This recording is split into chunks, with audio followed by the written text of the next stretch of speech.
हाँ, स्वतंत्रता का अधिकार। आर्टिकल नंबर कहाँ से कहाँ तक? 19 से 22 तक। जिसमें आर्टिकल नंबर 19, ये सबसे बड़ा आर्टिकल आपका स्वतंत्रता का अधिकार में। ठीक है, तो देखो, एक बार दोबारा रिवाइज कर देता हूँ, ये दो जो नए बैठे हैं तो आपके लिए। ठीक है, इससे पहले वाला तो हो गया था, स्वतंत्रता का अधिकार है।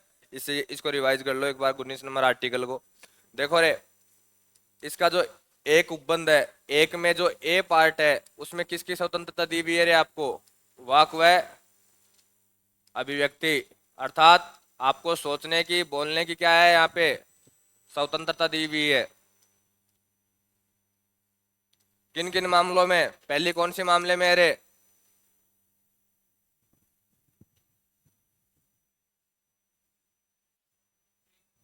प्रेस,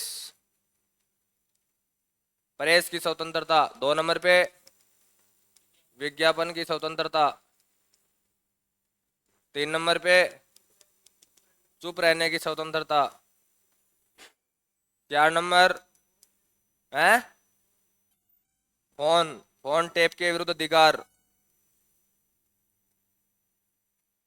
5 नंबर सरकारी सूचनाएं। और 6 नंबर धरना प्रदर्शन, लेकिन हड़ताल नहीं होनी चाहिए। देखो रे, जो आपकी पहली स्वतंत्रता है 19, आर्टिकल नंबर 19, उसका कौन सा प्रोविजन? पहला प्रोविजन, और पहले प्रोविजन का कौन सा हिस्सा? ए भाग। ठीक है, उसमें लिखा हुआ है कि व्यक्ति को वाक और अभिव्यक्ति, वाक यानी बोलने की, अभिव्यक्ति यानी सोचने की, दोनों ही क्या मिलती है रे? स्वतंत्रताएं मिलती हैं। तो इसमें कौन कौन सी बातों की बात की गई है? पहली की गई है कि प्रेस की स्वतंत्रता, प्रेस को कोई रोक नहीं सकता रे। प्रेस बोल सकती है, तथ्य के अनुसार बोल सकती है, बिना तथ्य के बोल सकती है, लेकिन ऐसा कोई उपबंध नहीं जारी करेगी जो देश की सुरक्षा के लिए क्या बन जाए रे? खतरा बन जाए। या जैसे देखो, यहाँ एक चीज की और ध्यान रखना रे, इन वाले में सरकार, हाई कोर्ट ने कोई फैसला सुनाया, सुप्रीम कोर्ट ने कोई फैसला सुना दिया है, ठीक है, तो उनकी समीक्षा करने का अधिकार किसी को नहीं है, ना अपने को है ना प्रेस को है। ये चीज दिमाग में रख लेना। सुप्रीम कोर्ट ने, हाई कोर्ट ने, जजों ने कोई फैसला सुना दिया है, उसके ऊपर अपने को बोलने का अधिकार नहीं है, चाहे वो फैसला गलत है चाहे वो फैसला सही है। ठीक है, विज्ञापन, आपके पास कोई प्रोडक्ट है, आप कोई कंपनी चलाते हैं, तो अपने विज्ञापन क्या कर सकते हैं? उसका प्रचार कर सकते हैं। ठीक है, चुप रहने की स्वतंत्रता। आपको लगा कि यहाँ मेरा बोलना उचित नहीं है तो ये आपका अधिकार है, आप चुप रह सकते हो। ठीक है, ये सबसे ज्यादा अधिकार काम आता है पुलिस वालों के सामने, चुप रहने का अधिकार। या यदि बोल भी दिए, तो यदि पुलिस के सामने किसी व्यक्ति ने गवाही दे दी है, तो वो मजिस्ट्रेट के सामने क्या कर सकता है रे? उसके लिए मना कर सकता है, क्योंकि पुलिस के सामने दी हुई गवाही मान्य नहीं होती। ध्यान रख लेना ये बात, यदि कभी लपेटे में आ जाओ तो। यदि मार से बचना हो ना तो गवाही दे देना। ठीक है, और मजिस्ट्रेट साहब को बोल देना साहब डरा रहे थे इसलिए दे दी, वहां जाके मुकर जाना। और जो वो इतना इतना नहीं करते हैं। और वैसे भी तीन, देखो, ऑफिशियल तो मारने का 3 मिनट का प्रावधान है संविधान तो, लिखा हुआ आईपीसी में कि आप एक व्यक्ति को एक दिन में 3 मिनट मार सकते हो, वो भी कैसे? एक एक मिनट के अंतराल पर। 1 मिनट सुबह मारा तो 1 मिनट दोपहर मारोगे, 1 मिनट शाम को मारोगे। लेकिन इसका होता क्या है? उल्टा होता है। ठीक है, तो वहां ही आपको काम आता है चुप रहने का अधिकार। ठीक है, आप सोचते हो कि सर चुप रहने की जरूरत कहाँ पड़ती है? वहां बहुत पड़ती है चुप रहने की। कई जगह क्या होता है, चुप रहने में फायदा होता है, इसलिए ये अधिकार दिया हुआ है। बोलने में क्या हो जाता है अरे? नुकसान हो जाता है। जैसे मान लो घर वाले डांट रहे हैं, आपने सामने बोल दिया तो पक्की पिटाई है। पहले पिटाई का प्रोविजन नहीं था, अब प्रोविजन ऐड कर दिया गया है पिताजी के द्वारा। बोले हाँ अच्छा, सामने बोलता है, ये भी सीख गया। ठीक है, और इसके बाद में फोन टैप के विरुद्ध अधिकार। सरकार आपके बिना, आपकी सूचना के बिना, आपको सूचित किए बिना फोन टैप नहीं कर सकती, लेकिन आप किसी क्राइम के दायरे में नहीं आने चाहिए। उस टाइम पे यदि आप क्राइम के दायरे में आ गए तो सरकार कर सकती है, ये सरकार के पास अपॉर्चुनिटी है। दूसरा, सरकार ने कोई सरकारी योजनाएं जारी कर रखी हैं, उन योजनाओं में कितने लक्ष्य मिले? जैसे मान लो सरकार अभी वो टॉयलेट वाली योजना चला रही थी, ठीक है, तो सरकार ने अब तक पूरे देश में कितने टॉयलेट बनाए? राजस्थान में कितने बनाए? हमारे डिस्ट्रिक्ट में कितने बनाए? हमारी ग्राम पंचायत में कितने बनाए? आप उनकी जानकारी ले सकते हो। ठीक है, दूसरा, मैंने कल आपको एक बात कहा था कि कितनी पोस्टें खाली चल रही हैं वर्तमान में, आप चाहो तो उनकी भी जानकारी ले सकते हो। ठीक है। दूसरा, धरना कर सकते हो किसी भी चीज के विरुद्ध, लेकिन उस धरने में क्या नहीं होनी चाहिए, हड़ताल शामिल नहीं होनी चाहिए। यदि हड़ताल शामिल होती है तो आप क्राइम के दायरे में आते हैं। ये 19 नंबर आर्टिकल है। 19 नंबर का जो सेकंड आर्टिकल है, इसका बी प्रोविजन, यहाँ आपको किसी स्वतंत्रता दी हुई है रे, शांतिपूर्ण से सम्मेलन की।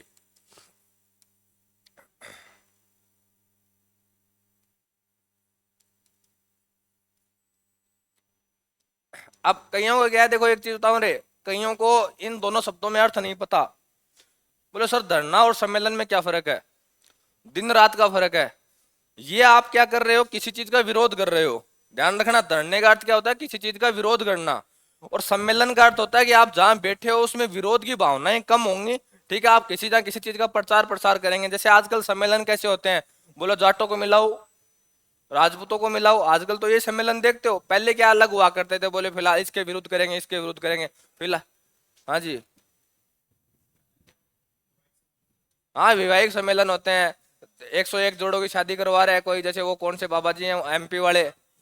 अरे आसाराम, कहाँ दिमाग ले जा रहा है तू, बागेश्वर धाम वाले। हाँ देखो रे, शांतिपूर्ण सम्मेलन आप करवा सकते हो, लेकिन उसमें ध्यान रखना, शांतिपूर्ण सम्मेलन में भी एक चीज नहीं होनी चाहिए, शस्त्र शामिल साथ में नहीं होनी चाहिए। यदि आप शस्त्र के साथ सम्मेलन करते हो तो वो क्या माने जाएंगे, दोषी माने जाएंगे। ध्यान रखना, जेपी नारायण, आपका एक व्यक्ति का नाम सुना हो, जयप्रकाश नारायण सुना हुआ है, ठीक है, वो ये जो व्यक्ति इस चीज का दोषी था एक बार, उसने, जो आपको याद हो तो 1976 स्वतंत्र के आसपास, 75 से लेकर स्वतंत्र के आसपास देश में क्या बहुत धरने चले हैं और बहुत हड़तालें हुई हैं इंदिरा गांधी वाले दौर में। ठीक है, उस टाइम पे जेपी नारायण ने एक स्टेटमेंट दिया था, ऑफिशियली मैं उस स्टेटमेंट का विरोध करता हूँ। कभी चाहे आप हो तो आपको भी करना चाहिए, मेरा तो ये मानना है, बाकी आप करें ना करें वो आपकी मर्जी है। उन्होंने हड़ताल में ये कह दिया था कि पुलिस वालों को हड़ताल में शामिल हो जाना चाहिए। यदि जिस दिन पुलिस वाले हड़ताल में शामिल हो गए ना तो शस्त्र के साथ आएंगे। ठीक है, और देश का जो सांप्रदायिक ढांचा है वो सारा का सारा क्या हो जाएगा, खत्म। प्रशासनिक ढांचा सारा का सारा क्या हो जाएगा रे, खत्म हो जाएगा। तो ये जेपी नारायण का स्टेटमेंट रहा हुआ है कभी अपने टाइम का। ठीक है, सी नंबर आर्टिकल क्या है रे, संघ बनाने की अनुमति। अब देखो रे, संघ में क्या होता है, आज तक तुम लोग संघ समझते आते हो फेडरल, कि सरकार जो होती है वो संघीय सरकार होती है। यहाँ उस संघ की बात नहीं कर रहा हूं मैं, यहाँ संघ का अर्थ है यूनियन। यहाँ संघ का अर्थ क्या है रे, यूनियन।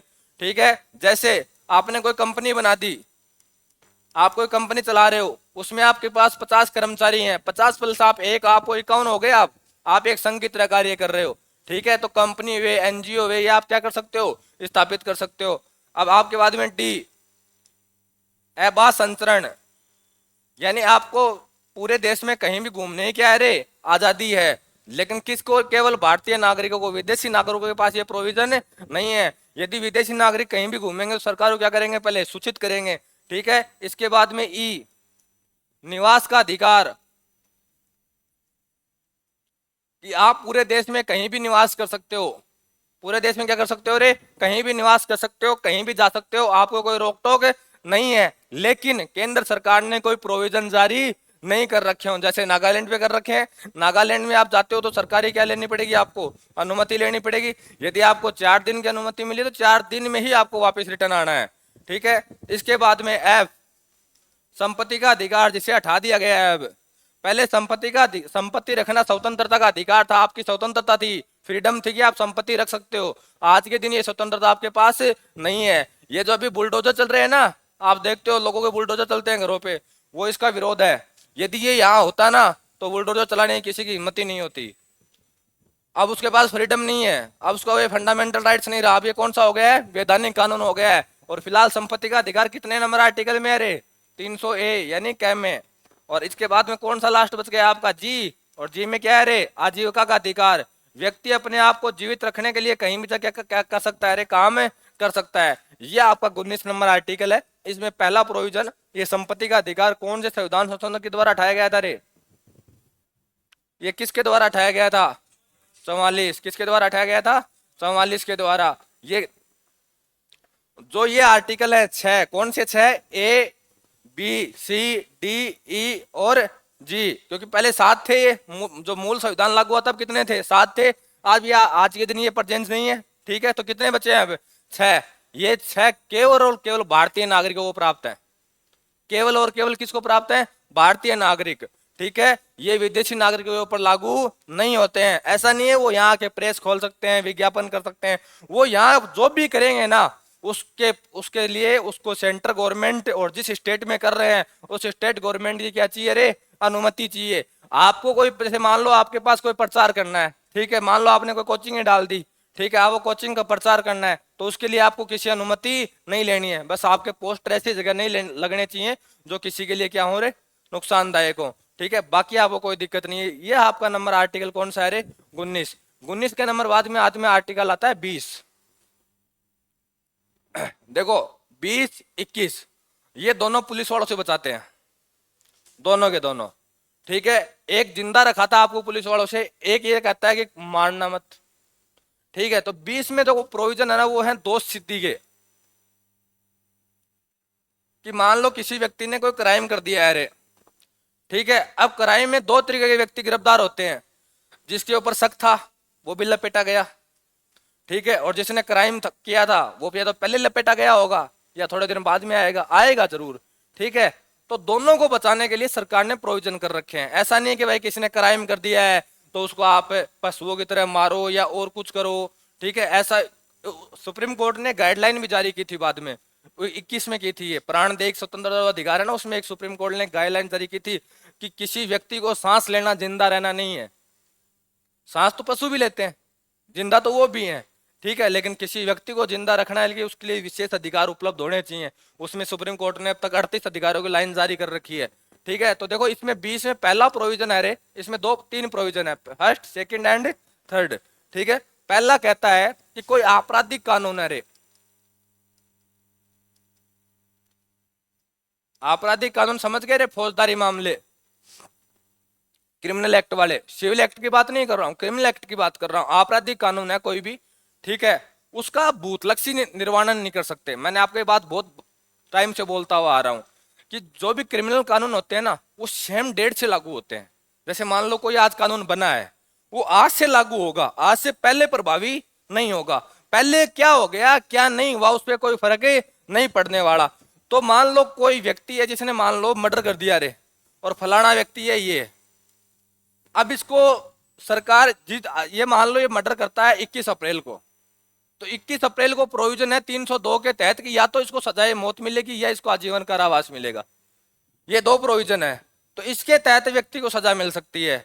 अब सरकार ने क्या किया, 22 अप्रैल को कानून चेंज कर दिया, बोलो यदि कोई व्यक्ति मर्डर करता है ना तो हम उसको हम जिंदा जलाएंगे। ठीक है, तो ये इस पे अप्लाई नहीं होगा क्योंकि ये कब के कार्य कर गया है, 21 को ही कर गया है अपना। तो जो आपराधिक कानून होते हैं, जो क्रिमिनल एक्ट के मामले होते हैं, वो कभी भी बैक डेट से लागू नहीं होते हैं, इसमें यह कहा गया है। लेकिन वो सिविल कानून नहीं होना चाहिए। यदि वो सिविल कानून है, और सिविल कानून में मैंने आपको बताए थे कौन से, जैसे टैक्स के, सरकार टैक्स बैक डेट से लगा सकती है, सरकार उसके पास अधिकार है ये। तलाक के मामले, वसीयत के मामले, इनके ऊपर सरकार कोई विशेष प्रोविजन जारी करती है तो वो बैक डेट से लागू हो सकते हैं, ये इनके पास अधिकार है। जिसमें यदि सरकार सर्वाधिक यदि किसी चीज का उपयोग करती है तो वो किसका करती है रे? टैक्स का।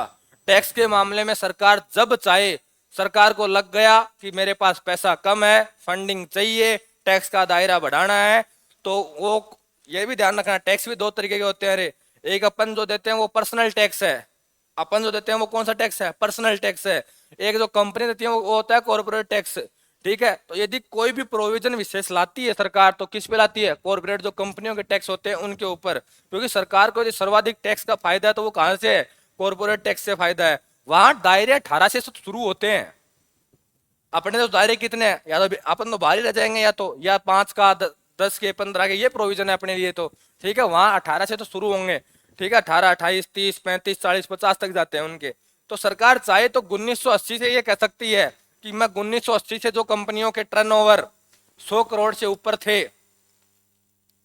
1980 या 1980 के बाद जिन कंपनियों के टर्नओवर कितने थे रे? 100 करोड़ से ऊपर थे, और जिनका प्रॉफिट की लब्धि इतनी थी, यानी प्रॉफिट परसेंटेज मान लो 30% था, उन कंपनियों के ऊपर 50% का टैक्स जारी किया जाता है, और वो 1980 से दे होगा। तो वो 1980 से सरकार को देना पड़ेगा, उनको कंपनियों को देना, कोई इलाज ही नहीं है उनके पास, उनको ये देना पड़ेगा। आर्टिकल नंबर 2 ये कहता है कि किसी व्यक्ति को आप एक क्राइम के लिए एक ही बार सजा दे सकते हो रे, उसको डबल क्षति नहीं करवा सकते आप, दोहरी क्षति नहीं कर सकते कि उसने मर्डर कर दिया, अब उसको बोल रहे हो एक बार तो तू किसार जेल में रहेगा और एक बार तू राजस्थान जेल में रहेगा, ऐसे कोई प्रोविजन है नहीं है। एक क्राइम के लिए आपको एक ही बार सजा मिलेगी, ध्यान रखना। लेकिन एक काम हो सकता है, मान लो जिस व्यक्ति ने क्राइम किया है वो सरकारी कर्मचारी है रे,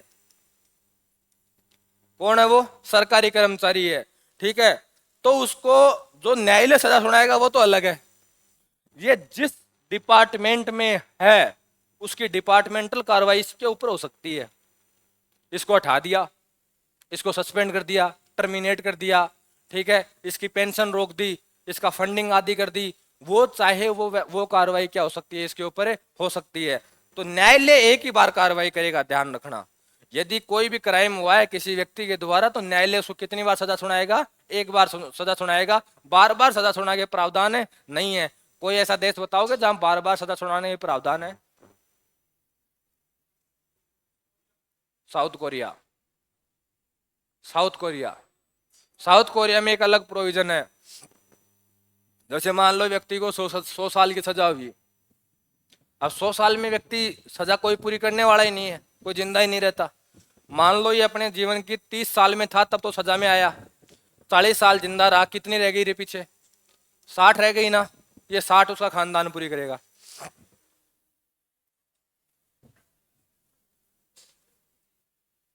वहां के कुछ अलग रूल हैं, जैसे ब्लू जींस नहीं पहन सकते आप, यदि आप ब्लू जींस पहनते हो तो आप सरकार का विरोध करते हुए माने जाएंगे और आपको गोली मार दी जाएगी।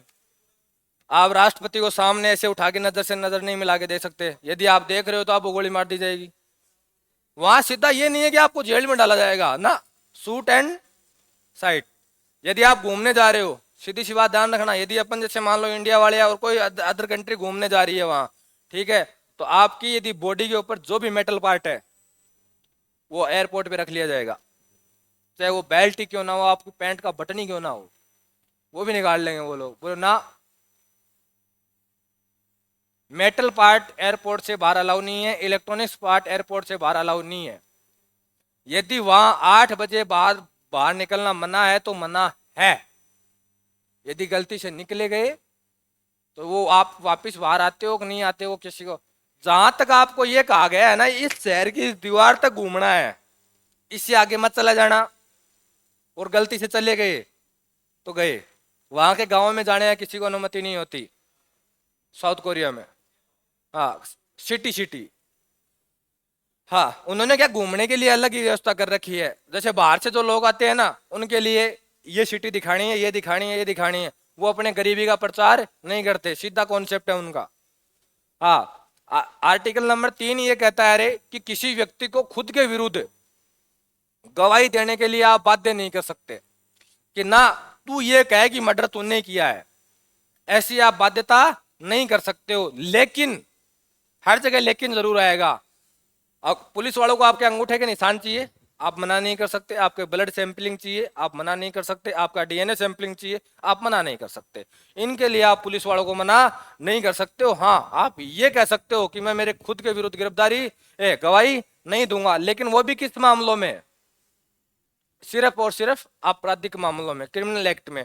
सिविल कानून में ये प्रोविजन लागू नहीं होते। ये आपका आर्टिकल नंबर 20 है, जिसमें पहला ये कहता है कि कोई भी आपराधिक कानून जो क्रिमिनल एक्ट के मामले होते हैं, अब क्रिमिनल एक्ट को ऐसे समझ लो जो पुलिस वाले तोड़ते हैं ले जाके, वो है क्रिमिनल एक्ट वाले मामले, ठीक है। सिविल वाले मामलों में पुलिस वालों का कोई रोल ज्यादा खतरनाक होता नहीं है। पुलिस वाले उसमें क्या है, यदि अगला पेश नहीं हो रहा ना तब पुलिस वाले उसको उठा के वहां पेश कर देंगे, मारने का प्रोविजन उसमें नहीं है, मारने के प्रोविजन सारे इसी में है, ठीक है। तो वो सारे के सारे कभी भूतलक से नहीं हो सकते, पास्ट से अप्लाई नहीं हो सकते, वो उसी डेट से अप्लाई होंगे जिस दिन को वो बने हैं। इसके बाद हाँ, सिविल कानून के ऊपर ये प्रोविजन लागू नहीं होता। सिविल कानून बैक डेट से अप्लाई हो सकते हैं। सिविल कानून में टैक्स है, तलाक है, वसीयत है, ये चीजें आती हैं, ठीक है। हाँ, तेरी पैंट में क्या घुस गया? आर्टिकल नंबर 2 ये कहता है इधर देख लो, आर्टिकल नंबर 2 ये कहता है कि किसी व्यक्ति को एक क्राइम हुआ है ना, एक क्राइम उसने कर दिया है, उसके लिए आप उसको 2 बार सजा नहीं सुना सकते। लेकिन उसके ऊपर यदि सरकारी कर्मचारी है तो प्रशासनिक कार्रवाई क्या हो सकती है, अरे हो सकती है। और 3 नंबर ये कहता है आपको कि क्या नाम है, किसी भी व्यक्ति को खुद के विरुद्ध गवाही देने के लिए बाध्यता नहीं की जा सकती। लेकिन किन मामलों में, आपराधिक मामलों में। यदि सिविल कानून के मामले हैं, टैक्स के मामले हैं, और कोई मामला है, उसमें आप उसको बाध्यता कर सकते हो। हाँ, दूसरा डीएनए सैंपलिंग हुई है, ब्लड सैंपलिंग हुई है, और कोई सैंपलिंग होती है तो पुलिस करती है, मान्य करती है, उसके लिए आप उनको मना नहीं कर सकते। ये आपका आर्टिकल नंबर 20 है। 19 के आर्टिकल में कल एक प्रोविजन रह गया था। देखो रे, पहले क्या था, 2000 सन से पहले अनुराधा भसीन केस हुआ एक, उसमें क्या इंटरनेट की पहुंच है ना, इंटरनेट की पहुंच, ये व्यक्ति का आज के दिन स्वतंत्रता का अधिकार है। सरकार ये नहीं कह सकती कि आपको इंटरनेट बंद कर दोगे तो हम ये कर देंगे, फलाना कर देंगे। देखो कई जगह इंटरनेट बंद होता है तो लोग विरोध करते हैं, क्योंकि उनका फंडामेंटल राइट्स है 2000 के बाद में। ये सुप्रीम कोर्ट का फैसला है अनुराधा भसीन केस, वो आपके सामने अभी आ जाएगा, ये रहा। तो यहां से लिखना चालू करो। आर्मी के ऊपर कुछ नहीं है, आर्मी के कानून अलग हैं, वो इन मामलों के दायरे में नहीं आते।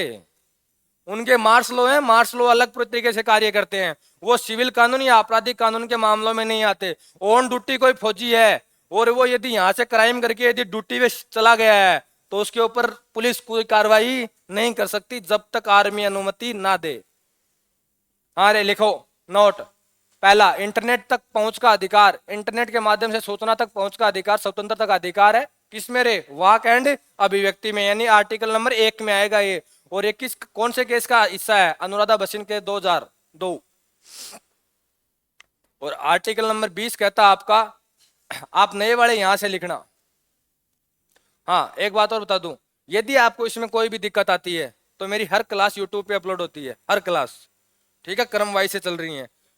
आप यदि आज यहाँ से आए हो तो आपको वापस इसी सर्किल पे लाके यहाँ छोड़ूंगा जिस दिन ये आ जाएगा वापस, ठीक है। इसमें यदि आपको कोई दिक्कत आ रही है कोई चीज समझने में तो आप कल वाली क्लास यूट्यूब से ले सकते हो, इनसे किसी से पूछ लेना है, आपको बता देंगे चैनल।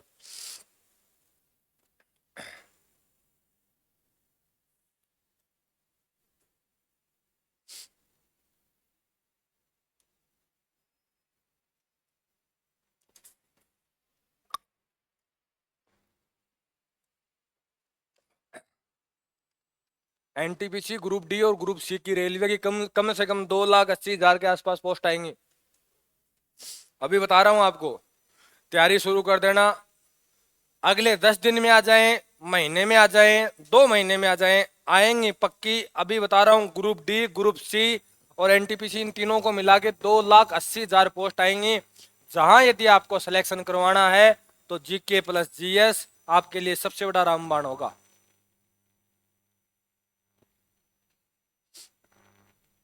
और 2,80,000 पोस्टों के यदि मानो तो 280 खाली बताइए तो 280 आएंगे नहीं, मेरे हिसाब से पोस्ट आएंगे 210 के आसपास। 70,000 पोस्ट रिजर्व रख ली जाएंगे, ठीक है। तो ये मान लेना, तब भी नहीं होना तो गांव का कोई कुआं देखना, एक ट्रॉली पत्थर की मंगाना, पहले कुएं में खुद कूदना, ट्रॉली ट्रॉली वाले को ये आत्मसमर्पण दिलाना कि मेरे कूदने के बाद तू पत्थर जरूर डालेगा, मैं बाहर नहीं आना चाहिए। और लगभग 16 से 17 हजार पोस्ट आपकी सीजीएल की आने वाली हैं। 24 तारीख को नोटिफिकेशन आ जाएगा, ठीक है। तो अभी मैं बता रहा हूँ, इस साल और अगली साल 2 साल आपको पोस्टें दबा के मिलेंगी, उसके बाद में कुछ पोस्टें कम होना शुरू हो जाएंगी। लिख दिया यहाँ तक, लिख दिया रे। किसमें, अब वो नहीं पता किसमें क्या मांगे, वो उनके प्रोविजन है। ये आर्टिकल नंबर 20(1) है कि किसी भी व्यक्ति को उसी कानून के तहत दंडित किया जा सकता है जो अपराध के समय लागू था। अर्थात आपराधिक कानून कभी भूतलक्ष्य क्रियान्वयन नहीं किया सकता, आप इनको पास्ट से अप्लाई कभी भी कर नहीं सकते हो। नागरिक कानून, सिविल कानून का भूतलक्ष्य क्रियान्वयन किया जा सकता है। किस कानून का रे, सिविल कानून का। और सिविल कानून में आपको यदि याद नहीं रहे ना सिविल कानून होते कौन से हैं तो लिख दिया करो कोष्टक में, टैक्स है, तलाक है, वसीयत के मामले हैं, ये सारे के सारे किस में आते हैं, सिविल कानून में। ध्यान रखना, मैं जब राष्ट्रपति पढ़ाऊंगा ये लाइनें दोबारा आएंगी, मैं आपको ये बातें अभी हिंट दे रहा हूं कि मैं तब आपको कहूंगा कि इस मामले में तो आप राष्ट्रपति को पद रहते हुए गिरफ्तार कर ही नहीं सकते, सजा नहीं सुना सकते, कुछ भी नहीं कर सकते हो, लेकिन इस मामले में, सिविल कानून के मामले में, आप 2 महीने का नोटिस देके क्या कर सकते हो कि राष्ट्रपति साहब प्रेजेंट होना, आपके ऊपर कौन सा दायरा आया है, सिविल कानून का लागू हुआ है। यदि उनकी लुगाई कहते तलाक दे रही हूं, उनका कोई भाई के साथ वसीयत का लफड़ा हो जाए और कुछ हो जाए, तब ये कानून लागू होते हैं।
एक बात पहले कह देता हूँ रे, खासकर तुम लोगों को, यदि टेस्ट में तुम्हारे नंबर कम आ गए, जो मेरे से रेगुलर क्लास ले रहे हो, तो ये मान लेना, जो भी आपके आगे पीछे देवी देवताएं हैं, 36 करोड़ में से कोई सा भी, उसको याद करके आना अगले दिन।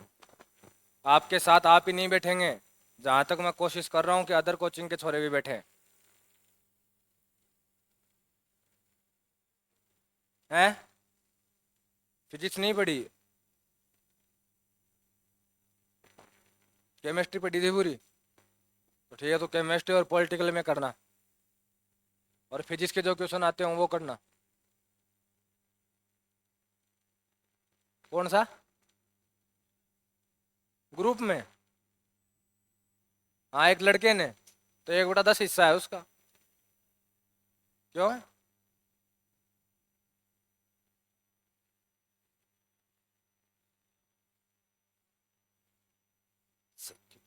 पानी जमा हुआ थोड़ी बोल रहा है वो।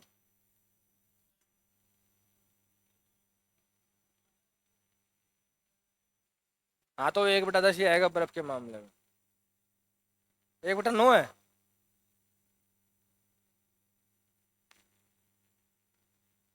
ऊपर का पूछा है कि उसने नीचे का पूछा है?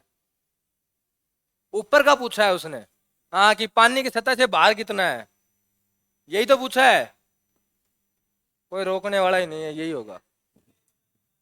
अरे, 1/9 मानना है किसने? 1/10 होता है।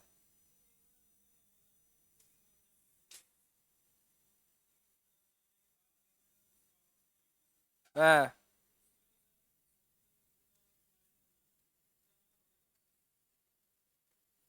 फिर देखना पड़ेगा, मेरे हिसाब से तो 1/10 ही आएगा। हाँ रे, आगे वाला लिखो।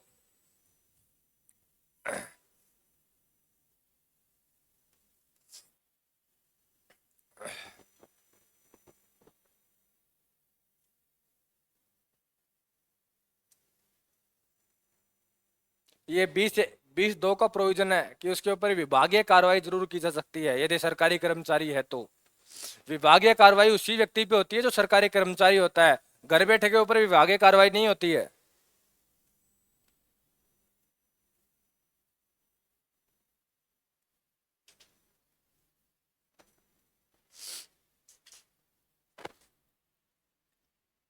आपको ग्रुप डी की एग्जाम में 1 साल का टाइम मिलेगा पूरा, लगभग।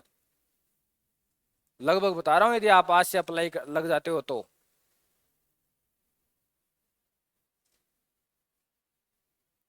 और 1 साल में नहीं हो ना, फिर तो डंपर मंगवाना, डंपर। ट्रॉली से भी काम नहीं चलने वाला है।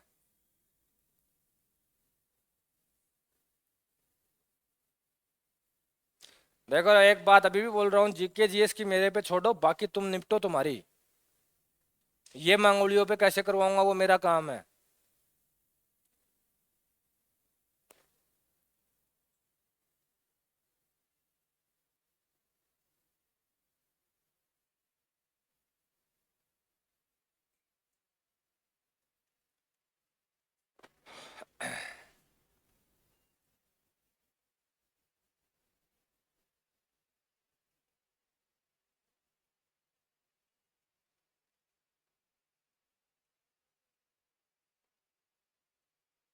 ध्यान रखना, ये सिर्फ संरक्षण देता है गवाही के विरुद्ध।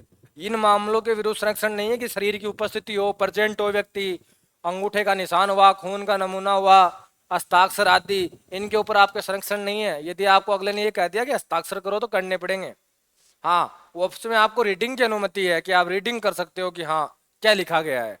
आपको खाली पेपर पे साइन नहीं करवाया जाएगा, ऐसे कुछ प्रोविजन है अलग से। और सिविल मामलों के ऊपर कुछ नहीं लागू होता। सिविल मामलों में जो जज होते हैं ना, वो किंग मेकर होते हैं रे। क्योंकि ये इनके पूरे अधिकार उन्हीं के पास होते हैं। वो कैसे चलाएंगे कैसे नहीं चलाएंगे, क्या परिस्थितियां हैं, वो जानते हैं उस टाइम पे।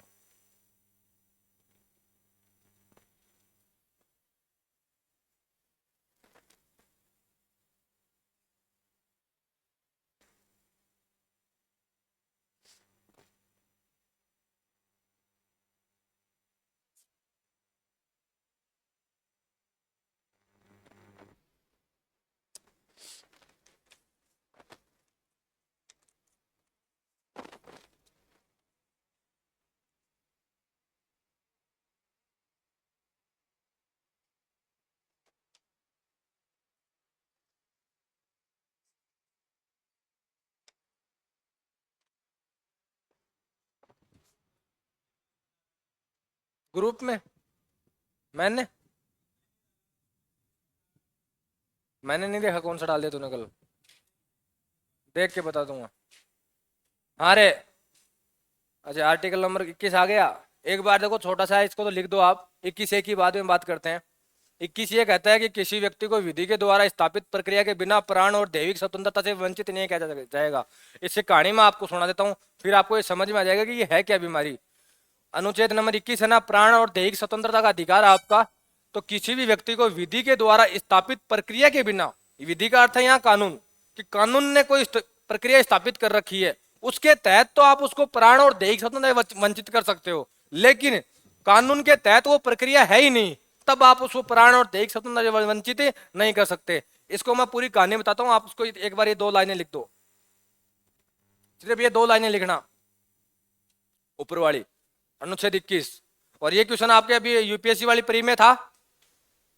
मैंने आपको कल पेपर सोल्व करवाया था परसों। उसमें एक निजता का अधिकार लिखा हुआ था ना, निजता, वो अधिकार इसी में आता है।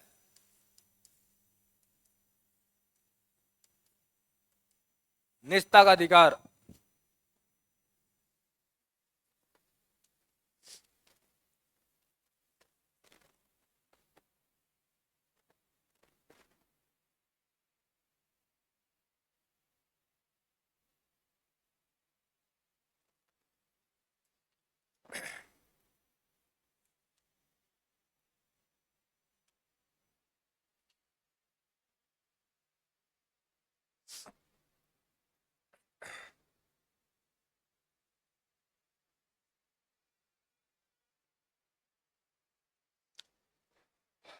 हाँ देखो रे, ये अनुच्छेद 21 है ना, आपको शायद अब तक समझ में नहीं आया कि ये कहता क्या है।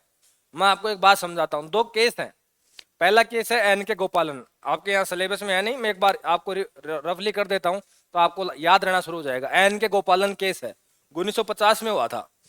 उसमें सुप्रीम कोर्ट ने एक फैसला सुनाया और सुप्रीम कोर्ट ने यह कहा कि विधायिका और कार्यपालिका ने कोई कानून पारित कर दिया है। ध्यान से सुनना, दोनों में फर्क क्या है। कि विधायिका और कार्यपालिका, विधायिका यानी संसद, कार्यपालिका यानी मंत्रिपरिषद, इन्होंने कोई कानून पारित कर दिया है। और वो कानून को, जो कानून पारित किया, अब वो चाहे अर्थ संगत हो या नहीं हो, वो न्याय संगत हो या नहीं हो, वो सही तरीके से कानून बना है या नहीं बना है, वो सुप्रीम कोर्ट को मानना बाध्य है। यानी जो न्यायालय व्यवस्था है उसको मानना क्या है, बाध्य है। जैसे कानून बना कि 302 के तहत यदि कोई व्यक्ति क्राइम करता है तो उसको हम जिंदा जलाएंगे। ये कानून पारित कर दिया विधायिका ने। ठीक है, 1950 के हिसाब से तो इस कानून को पूरी तरीके से मानना जो जुडिशरी है उसकी बाध्यता है। ठीक है, एन के गोपालन केस के अनुसार। अब वो चाहे न्याय संगत हो ना हो, ठीक है, यदि विधायिका ने ऐसे 5 लाइनें लिख के कानून पारित कर दिया और इन 5 लाइनों में फिर कुछ भी लिखा हुआ है, वो न्यायालय को मानना पड़ेगा। ये सुप्रीम कोर्ट का फैसला था। लेकिन मेनका गांधी वाद होता है आगे जाके, एक केस आता है दूसरा मेनका गांधी वाद। मेनका गांधी को एक वाद हुआ था, अरे इनको बाहर जाने की अनुमति नहीं मिली थी, इनका पासपोर्ट जब्त हो गया था। ठीक है, इनको बाहर जाने की अनुमति नहीं मिली थी मेनका गांधी को। तो इन्होंने सुप्रीम कोर्ट का दरवाजा खटखटा दिया कि ये तो जीने का अधिकार नहीं रहा। ठीक है, तो सुप्रीम कोर्ट ने फिर मेनका गांधी वाद में अपना पुराने वाले फैसले को पलट दिया और उन्होंने ये कहा कि विधायिका और कार्यपालिका ने जो कानून बनाया है ना, उससे हम पूरी तरीके से मानने ये बाध्य नहीं है। ठीक है, यदि न्याय संगत नहीं है तो हम उसकी समीक्षा करेंगे और समीक्षा में हमें यह पाया गया कि ये गलत है, ये व्यक्ति के जीने के अधिकार को छीनता है। ठीक है, तो हम इसे नल एंड वॉइड घोषित कर देंगे। दूसरा, इन्होंने जीने के अधिकार की परिभाषा दी पहली बार सुप्रीम कोर्ट ने। सुप्रीम कोर्ट ने कहा कि किसी की सांस लेना जिंदा रहना नहीं है, पशु भी सांस लेते हैं। प्रतिष्ठापूर्ण जीवन होना चाहिए किसी व्यक्ति का। यदि मानवता है तो किसी व्यक्ति को जीवन कैसा मिलना नहीं चाहिए रे, प्रतिष्ठापूर्ण, वो समाज में सिर उठा के जी पाए। आप ऐसी व्यवस्था कीजिए। आप ऐसा नहीं है कि 302 के तहत उसको ऐसी यातनाएं दे दें। ठीक है, जैसे सार्वजनिक कानून लागू है कहाँ अपने ये दुबई वाली कंट्रियों में, इधर सार्वजनिक कानून लागू है कई। ठीक है, तो ऐसे में यदि कोई व्यक्ति वहां से निकल के आया है तो उसको समाज हमेशा हीन भावना से देखेगा। तो उनको सर्वाइव तो उसी समाज में करवाना है ना। तो इसके लिए सुप्रीम कोर्ट ने फिर समय समय पे क्या कह दिया कि ये व्यक्ति के लिए प्रतिष्ठा के अधिकार बन गए हैं। जैसे निजता का अधिकार व्यक्ति की प्रतिष्ठा का अधिकार है। व्यक्ति को आप देर रात फांसी नहीं दे सकते, ये उसका अधिकार है जिंदा रहने का। ठीक है, आप समाज में यदि वो कोई क्राइम कर चुका है तो आप ऐसा व्यवस्था करेंगे कि उसी समाज में वो सिर उठा के जी पाए। प्रतिष्ठा का अधिकार उसको दिया गया। ठीक है, महिलाओं के लिए सम्मान के अधिकार दिए गए, सूचना का अधिकार दिया गया। ये सारे के सारे ऐसे करके अब तक सुप्रीम कोर्ट ने 38 अधिकार दे रखे हैं। छोटे बच्चों के लिए निःशुल्क यदि शिक्षा का प्रावधान किया गया है ना, वो सबसे पहले यहाँ किया गया है कि छोटे बच्चों को क्या मिलनी चाहिए, निःशुल्क शिक्षा मिलनी चाहिए। ऐसा नहीं है कि आप उन्हें शिक्षा प्राप्त करना किसी का जीने का अधिकार है। यार आपको एक बात तो, किसी बच्चे को ककड़े घड़े नहीं बोलने आ रहे, उसको पढ़ना ही नहीं आ रहा, आप उससे साइन करवा रहे हो तो उसका जीने का अधिकार आपने नहीं छीन लिया। आपने किस चीज पे साइन करवाया उसको क्या पता, नहीं पता ना। इसलिए शिक्षा का अधिकार को किसका अधिकार बना दिया गया, जीने का अधिकार। यदि आर्टिकल नंबर 21 को आप सही तरीके यदि एक छोटे शब्द में अपन डिफाइन करना चाहें अपने वाली भाषा में, तो ये जीने का अधिकार है किसी व्यक्ति का, कि किसी व्यक्ति को किस प्रकार गरिमापूर्ण जीवन मिलना चाहिए। यहां तक इसमें सुप्रीम कोर्ट ने जो बातें लिख रखी है ना, उसमें यह भी लिख रखा है कि सरकार की जिम्मेदारी है कि किसी व्यक्ति के लिए वो स्वच्छ वातावरण की सुविधा करे। व्यक्ति ऐसे वातावरण में नहीं रहे जहां गंदगी ज्यादा है, दूषित माध्यम है, इनकी इसलिए ध्यान रखना था। वो दिल्ली में कई बार प्रदूषण बढ़ता है तो सुप्रीम कोर्ट सरकार को चेतावनी देता है, या जो स्टेट गवर्नमेंट है उसको चेतावनी देता है, ये कहता है कि आप ऐसा कुछ करिए जिससे इससे क्या मिलो, आपको यहाँ से इसको निजात मिले, जो प्रदूषण की मात्रा क्या हो, कम हो। क्योंकि किसके अंतर्गत आता है, अनुच्छेद 21 के अंतर्गत ये बात लिखी हुई है। अब आपका 21A है, इसे कहते हैं शिक्षा का अधिकार। किसी व्यक्ति को, जो बच्चे हैं उनको छठी क्लास से लेकर 14 वर्ष के जो बच्चे हैं उनको अनिवार्य है, ध्यान रखना, शब्द जोड़ा गया था। ये तो सबको पता था कि आप निःशुल्क शिक्षा जोड़ दोगे कोई नहीं लेने आएगा, अनिवार्य जोड़ दिया तो माता पिता आप रोक नहीं सकते। ध्यान रखना, माता पिता को रोकने का अधिकार आप छीन लिया गया है। यहाँ से 6 से 14 साल के बच्चों को आप अनिवार्य शिक्षा देंगे और वो कैसी मिलेगी, निःशुल्क मिलेगी। ठीक है, इसके तहत आप देखो पहले ये सरकारी स्कूलों में लागू हुआ केवल और केवल। जब ये अधिकार बना तो किस पे लागू हुआ, सरकारी स्कूलों पे। 86वें संविधान संशोधन 2002 के तहत इसे लागू किया गया था। ठीक है, अब क्या हुआ कि प्राइवेट स्कूल वाले इसमें किंग हो गए। उनके पास कोई बच्चा पढ़ रहा है तो वो तो शिक्षा निःशुल्क ले ही नहीं सकता ना। तो सरकार ने 2009 में शिक्षा अधिनियम जारी कर दिया, 2009 में।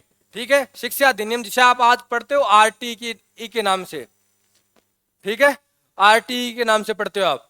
तो 2009 में यह अधिनियम जारी कर दिया गया और उसमें यह कहा गया कि जो सरकारी स्कूलें हैं उसमें जो पहली क्लास है, कौन सी क्लास रे, पहली, एडमिशन यहाँ पहली में होते हैं आरटी के तहत, ठीक है, उसमें 25% बच्चे निःशुल्क पढ़ेंगे और उनका वेतन कौन देगी, सरकार देगी। जो भी उनकी फीस वीस बनेगी वो कौन देगी रे, सरकार देगी। ये ये 2009 के तहत आरटी के तहत कर दिया गया। कौन से आर्टिकल में, 21A में, ठीक है। 21 आपने पढ़ लिया, 21A लिखना चालू करो। 21A में दो प्रोविजन है, ध्यान रखना। पहले वाला प्रोविजन है जो ये वाला, ये जो 21A आर्टिकल है, ये जुड़ा किससे है, 86वें संविधान संशोधन से। ये पहले वाली लाइन केवल और केवल सरकारी स्कूलों पे लागू होती है। प्राइवेट स्कूलों पे लागू करने के लिए कौन सा अधिनियम लाया गया था, आरटी शिक्षा अधिनियम लाया गया था, ठीक है। और कब लाया गया था रे, 2009 में। लागू हुआ था 2010 में, ध्यान रखना, लागू 2010 में हुआ है। आया कब था, 2009 में। उसमें रिजर्वेशन ये क्वेश्चन आपके आया हुआ है सीजीएल में कि आरटी के तहत कितने परसेंट बच्चों को निःशुल्क शिक्षा का प्रावधान है, तो कितने का रे, 25 का, ठीक है। और उन 25% बच्चों की जो शिक्षा है वो कौन देती है, जो फीस है वो कौन देती है, राज्य सरकार। जिस स्कूल के अंतर्गत आएंगे जिस स्टेट के अंतर्गत आएंगे उस स्टेट की सरकार देगी, ठीक है। तो लिख दो वहां, ये पहले 45 नंबर जो आपका आर्टिकल है ना, कौन सा, नीति निर्देशक तत्व है, इसको वहां से उठा के लाए हैं। तो ध्यान रखना, 21A आर्टिकल और 45A और जो आर्टिकल मूल कर्तव्य 11वां, ये तीनों एक है। ये आपका सीपीओ का क्वेश्चन है, अब बता रहा हूं आपको, अभी सुन लेना दोबारा। 21A number article, article number 45 और मूल कर्तव्य 11वां, इन तीनों की बातें क्या हैं, एक है। तो आपको यदि क्वेश्चन कर दे, मूल कर्तव्य में क्वेश्चन आया था कि मूल कर्तव्य 11वां मूल अधिकार में कौन से आर्टिकल के सिमिलर कार्य करता है, तो कौन से के आर्टिकल करता है, अरे 21 उसमें भी यही लिखा हुआ है कि 6 से 14 वर्ष के बच्चों के लिए अनिवार्य व निःशुल्क शिक्षा के प्रावधान होंगे। और ये यहाँ भी क्या लिखा हुआ है, इसके तहत 6 से 14 वर्ष के बच्चों के लिए क्या होंगे रे, निःशुल्क प्रावधान होंगे। और यदि आपको डीपीएस में पूछे, डायरेक्टिव प्रिंसिपल में पूछ ले, किसमें, नीति निर्देशक तत्व में, तो वहां का आर्टिकल कौन सा हो जाएगा, 45। कौन सा हो जाएगा रे, 45। ये तीनों सिमिलर आर्टिकल है, ध्यान रखना, एक ही बात बोलते हैं तीनों के तीनों। लिख दो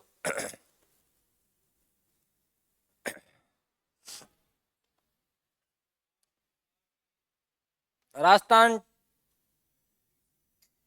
प्राइमरी नहीं है, राइट टू एजुकेशन थोड़ी है, हाँ right to education, right to education.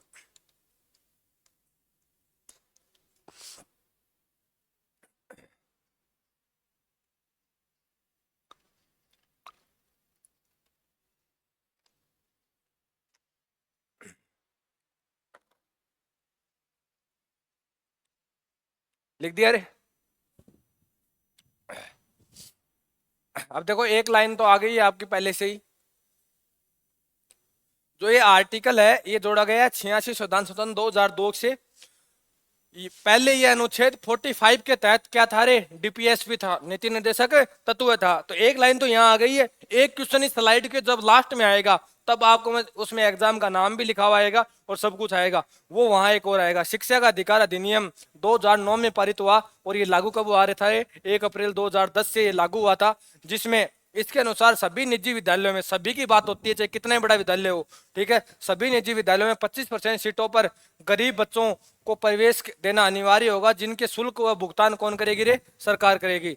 ये ध्यान रखना, कितनी बड़ी स्कूल हो, निजी संस्था हो, निजी संस्था के दायरे में आती है वो ये 25% बच्चों को क्या करेगी रे, फ्री पढ़ाएगी।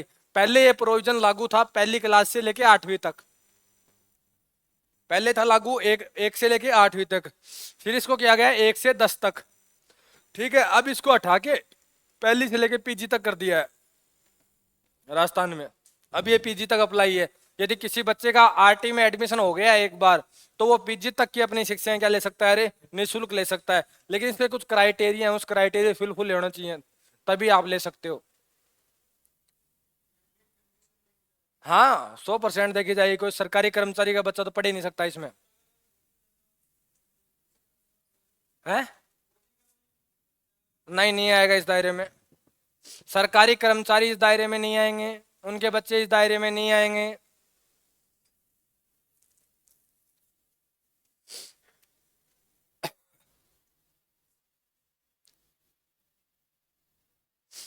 हाँ रे, यदि आपको अधिकार पढ़ने हो ना कि आपको अब तक सुप्रीम कोर्ट ने कौन से किसके तहत अधिकार जारी कर दिए हैं, तो अपनी पीडीएफ में लिखे हुए हैं। आप पढ़ना चाहो तो ये पढ़ सकते हो। ठीक है, पीडीएफ डाउनलोड करके ये पढ़ लेना।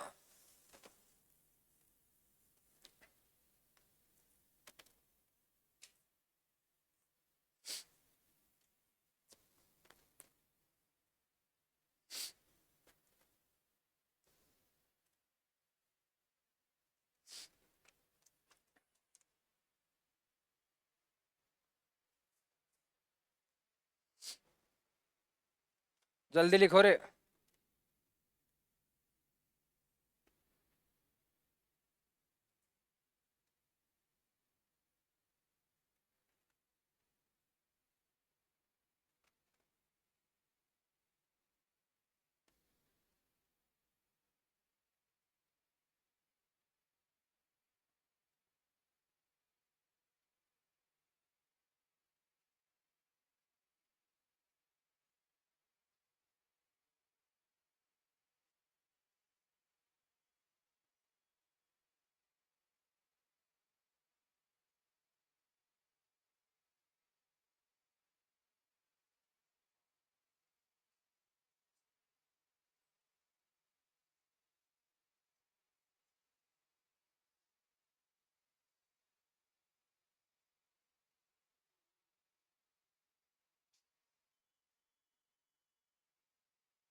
हाँ रे, लिख दिया। जल्दी लिखो, आर्टिकल नंबर 20 करवा 22 करवा के जाऊंगा, तो स्लाइड घर से लिखना। आर्टिकल नंबर 22 पूरा करेंगे, स्लाइड घर से लिख लेना। लिख दिया। हाँ रे, देखो 20, 21, 21 एक को हटा दो 20 से, 22, ये तीनों पुलिस से अपने को बचाते हैं। ठीक है, 20 में आपको मैंने क्या बताया अभी, 20 आर्टिकल में दो सिद्धि या और कुछ, दो सिद्धि के प्रसंग में संरक्षण। ठीक है, 21 नंबर आर्टिकल आपको जीने का अधिकार देता है। 22 नंबर आर्टिकल है ना, यदि आप गिरफ्तार हो गए हो तब आपके पास क्या क्या प्रोविजन है। ये तो आपको पहले गिरफ्तारी से पहले पुलिस वालों से बचा रहा है, अब गिरफ्तार हो चुके हो तो जिंदा तो रहना है। ठीक है, तो अब देखो 22 नंबर आर्टिकल है ना, ये आपको तीन अवस्थाएं तो सबसे पहले देता है। ठीक है, पहला क्या देता है कि आप गिरफ्तार हो गए हो तो आपको गिरफ्तारी का कारण जानने का अधिकार है रे। आप अगले को ये कह सकते हो, बताइए किस चीज में गिरफ्तार कर रहे हो आप, गिरफ्तारी का कारण जान सकते हो आप। दूसरा, आप अपने वकील से सलाह ले सकते हो कोई भी बात बोलने से पहले। पुलिस वाले को कोई बात बोल रहे हो तो वकील से क्या ले सकते हो आप, सलाह ले सकते हो। तो पहला प्रोविजन ये, दूसरा आपका वकील की सलाह,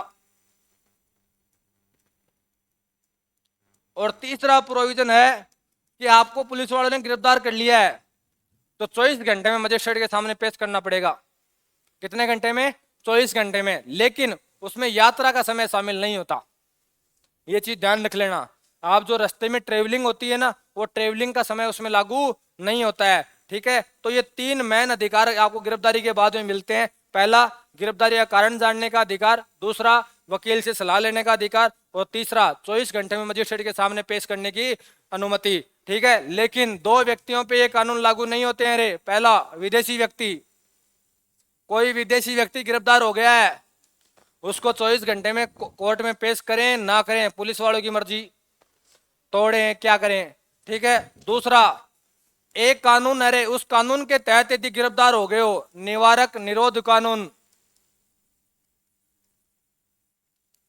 इस कानून के तहत यदि कोई भी लपेटे में आ गया है तो 24 घंटे तो छोड़ो, सालों सालों तक मजिस्ट्रेट के सामने पेशियां नहीं होंगी।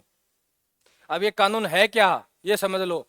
इसके प्रोविजन है दो तरीके के, एक बनाती है सेंट्रल गवर्नमेंट और एक बनाती है सेंट्रल गवर्नमेंट और स्टेट गवर्नमेंट मिलके।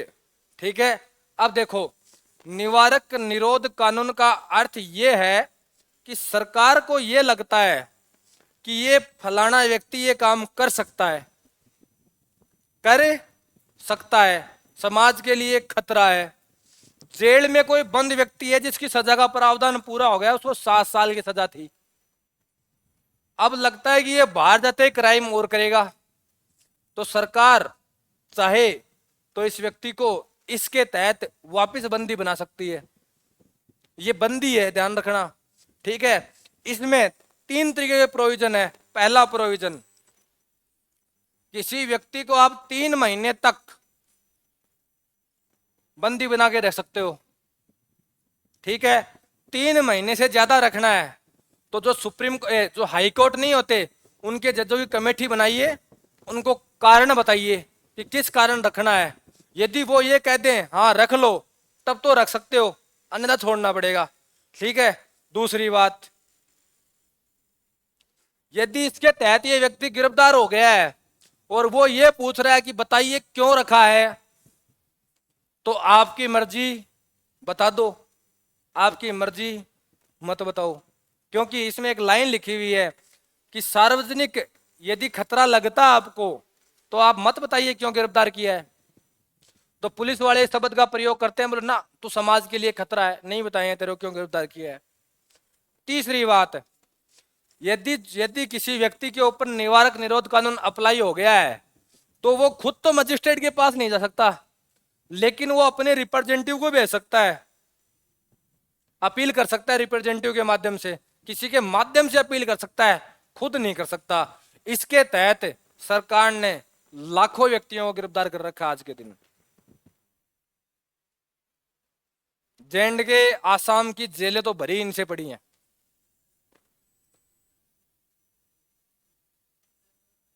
हाँ, नजरबंद कर देते हैं उनको। नजरबंद के प्रोविजन इसी में लागू होते हैं सारे के सारे। क्योंकि होता क्या है,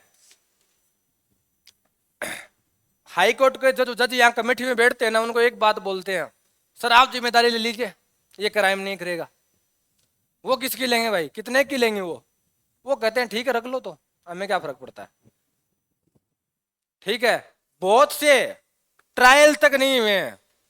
आपको ज्यादा ज्यादा दूर जाओ, राजस्थान की जेलों में आपको है ना, अभी शायद हाई कोर्ट ने कुछ दिनों पहले डेटा जारी किया था कि लगभग 3-1 हजार व्यक्ति ऐसे गिरफ्तार हैं जिनके अब तक ट्रायल नहीं हुए हैं, कि इनके ऊपर केस किया है ये नहीं पता। तो सरकार के पास ये अधिकार है खतरनाक वाला, वो जिसको चाहे जैसे चाहे लपेट सकती है, ठीक है। ये गृह मंत्रालय के पास सबसे बड़ी पावर होती है। अब देखो रे, कानून बनाने के 2 प्रोविजन है, या तो संसद बनाएगी या कौन बनाएगा, संसद और राज्य विधानमंडल, ठीक है। संसद बनाती है 3 मामलों में। पहला, रक्षा, देश की रक्षा के मामले में, देश की आंतरिक और बाह्य दोनों में। दूसरी, विदेशी मामले, और तीसरी, देश की सुरक्षा। इन तीनों मामलों में तो कानून कौन बनाएगी, संसद। लगता है कि रक्षा के मामले में कोई व्यक्ति ऐसा है जो जिसने किसी दूसरे देश को क्या कर दिया है, सूचना दे दी है, वो इसका दोषी माना जाएगा। इसका दोषी हो गया है तो पेशियां नहीं होंगी, ये पक्की बात है, ठीक है। पेशियां नहीं होती इन केसों में जो जिसके कानून, जिसकी फाइल में ये लिख दिया गया है कि वह किसके तहत गिरफ्तार हुआ है, रे निवारक निरोध कानून के तहत गिरफ्तार हुआ है, ठीक है। उसकी किसी भी कंडीशन में पेशियां नहीं होती हैं जब तक सरकार ना चाहे, ठीक है। और 3 मामले ऐसे हैं जिनमें संसद और राज्य विधानमंडल दोनों में से जिसको अच्छा लगे वो कानून बना सकता है। जैसे लोक व्यवस्था, लोक व्यवस्था को सुचारू रूप से चलाना है, ठीक है, इसके मामले में, या कोई आवश्यक खाद्य आपूर्ति है उसकी आपूर्ति करवानी है, ठीक है, तो सरकार एक बार निवारक निरोध कानून बना सकती है कि हाँ इस प्रोडक्ट को सब में बराबर बांटा जाएगा, और बराबर बांटने के लिए जिसके पास जितनी खेती होगी वो सारी की सारी किसको देगा, रे सरकार को देगा, ठीक है।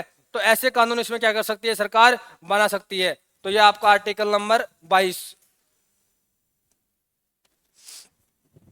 सुन लो एक बार। गिरफ्तारी व निरोध के समय संरक्षण, कि किसी व्यक्ति को गिरफ्तारी और निरोध के समय संरक्षण कैसे मिले, वो कैसे जिंदा रहे। तो गिरफ्तारी करते समय उसको 3 अधिकार दिए गए हैं मूल अधिकारों में। पहला, गिरफ्तारी का कारण जान सकता है, भाई किस कारण गिरफ्तार कर रहे हो, ठीक है। गिरफ्तारी के समय वकील का क्या ले सकता है, वो परामर्श ले सकता है, ये उसका अधिकार है, ठीक है। और तीसरा, 24 घंटे के भीतर मजिस्ट्रेट के समय क्या किया जाएगा, उसे प्रस्तुत किया जाएगा। लेकिन उसमें यात्रा का समय क्या नहीं होता है रे, शामिल नहीं होता। किसी व्यक्ति को गिरफ्तारी करके आसाम से ला रहे हैं, पेश करना है जयपुर के मजिस्ट्रेट के पास, 24 घंटे तो ऐसे ही पूरे हो जाएंगे। ठीक है, तो यात्रा का समय क्या नहीं होता, इसमें शामिल नहीं होता है। ठीक है, इसके बाद ये आप लिख के लाओगे रे, यह सुरक्षा का कवच, जो अभी 3 अधिकार के सुरक्षा के कवच है ना, ये किनको नहीं मिलते, विदेशी व्यक्ति और जिनके ऊपर कौन सा कानून लागू हो रहे, निवारक हिरासत कानून लागू हो, उनके पास ये प्रोविजन नहीं है। ठीक है, निवारक निरोध कानून के तहत व्यक्ति को कुछ अधिकार दिए हुए हैं। कौन कौन से अधिकार हैं वो सुन लो। उसे अधिकतम कितने महीने तक बंदी बना सकते हो आप, 3 महीने तक। 3 महीने से अधिक यदि आपको रखना है तो जो हाईकोर्ट है उनके न्यायाधीशों की एक गठित कमेटी करनी पड़ेगी, एक सलाहकारी बोर्ड बनाना पड़ेगा। यदि वो अनुमति दे दे तो आप रख सकते हो, यदि वो अनुमति के लिए मना कर दे तो आप उसे नहीं रख सकते। इसके बाद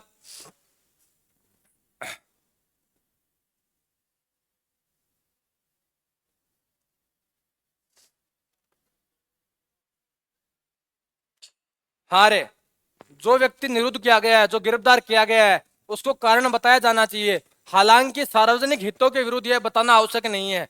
यदि पुलिस वालों को यह लगता है या सरकार को ऐसा लगता है कि इस व्यक्ति को यह नहीं बताना कि किस एक्ट में तुम गिरफ्तार हो, ठीक है, तो सरकार चाहे तो नहीं बताए, चाहे तो बता दे, क्योंकि उनके पास इस अवधि क्या है रे, शक्ति है।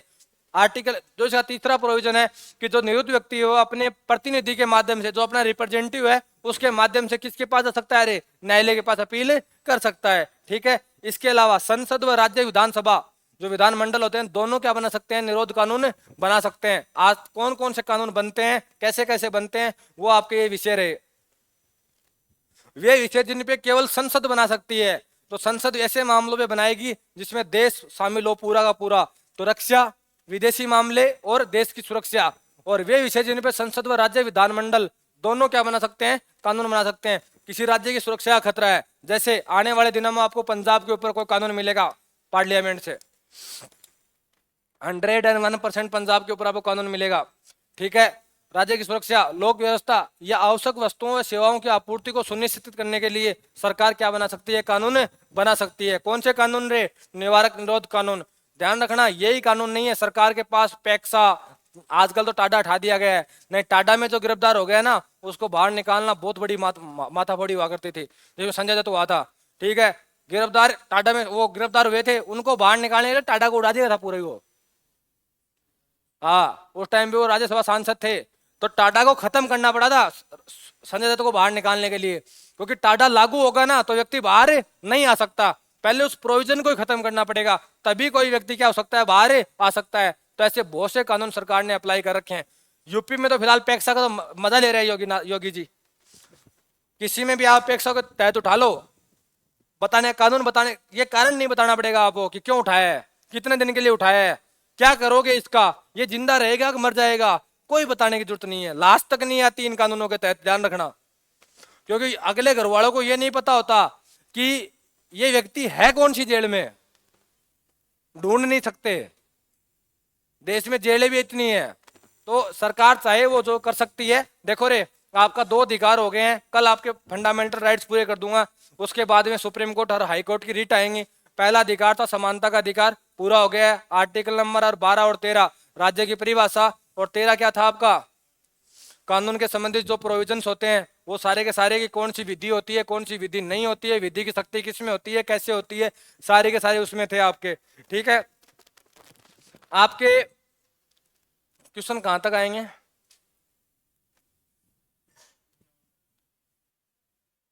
अकाउंट तक नहीं डाले मैंने। आप आर्टिकल नंबर 12 तक पढ़ लेना, 12 से आगे वाला आपके पेपर में नहीं है। लेकिन ध्यान रखना, 12 से पहले के 2 क्वेश्चन ऐसे हैं, यदि आपने सही दिमाग लगा लिया तो वो 12 से पहले हो जाते हैं, अन्यथा वो गलत करोगे। ये बात पहले बता देता हूँ। पॉलिटिकल में आपको इतना जोर नहीं आएगा जितना आपको फिजिक्स और केमिस्ट्री में जोर आएगा, ये बात मैं आपको हिंट देता हूँ पहले ही। फिजिक्स और केमिस्ट्री में तो हवा नहीं लगने दूंगा 5-7 क्वेश्चनों में। तो बोले हो ये है क्या, क्या कह रहा है ये, ऐसा क्यों बोल रहा है, वो सारी बातें आपके दिमाग में आ जाएंगी, रील वाली, ऐसा होता है, ऐसा होता है, ये क्यों होता है, सारी आ जाएंगे दिमाग में आपके। ठीक है, एक भी क्वेश्चन मैंने ऐसा नहीं डाला है जो आपके एसएससी के एग्जाम में नहीं आया हुआ। 2 क्वेश्चन मैंने ऐसे डाले हैं जो आरआरबी में आए हुए हैं। आरआरबी के मैंने क्वेश्चन नहीं डाले हैं, क्योंकि इसलिए नहीं डाले क्योंकि मेरे को पता था कि आरआरबी के क्वेश्चन मैंने डाल दिए तो तुम लोग ये कहोगे दिस इज क्वेश्चन, हवा नहीं लगेगी उन क्वेश्चनों में तो। ठीक है, तो पेपर के लिए तैयार रहें, आपके पास हद मार के 2 या 3 दिन का टाइम है।